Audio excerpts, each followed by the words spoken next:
అందరికీ నమస్కారం. మీరు చూస్తున్నారు కదా, పొలం గట్ల వెంబడి ట్రాక్టర్తో గట్లు పెట్టే విధానం అంటారు దీన్ని.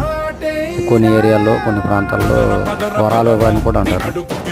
వీటిని ఇలా పెడతాం వల్ల రైతు సోదరులకి ఖర్చు తక్కువ అవుతుంది. దానితో పాటుగా కాలం కూడా చాలా కలిసి వస్తుంది. దీనివల్ల కొంత రైతు కూలీలకి ఉపాధి కూడా తగ్గుతుంది.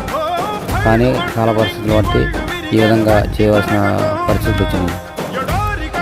యాంత్రీకరణ అనేది ముందు ముందు రైతులకి అనేకంగా ఉపయోగపడుతుంది.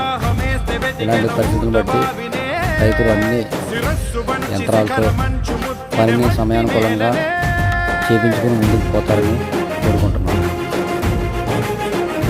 జై జవాన్, జై కిసాన్.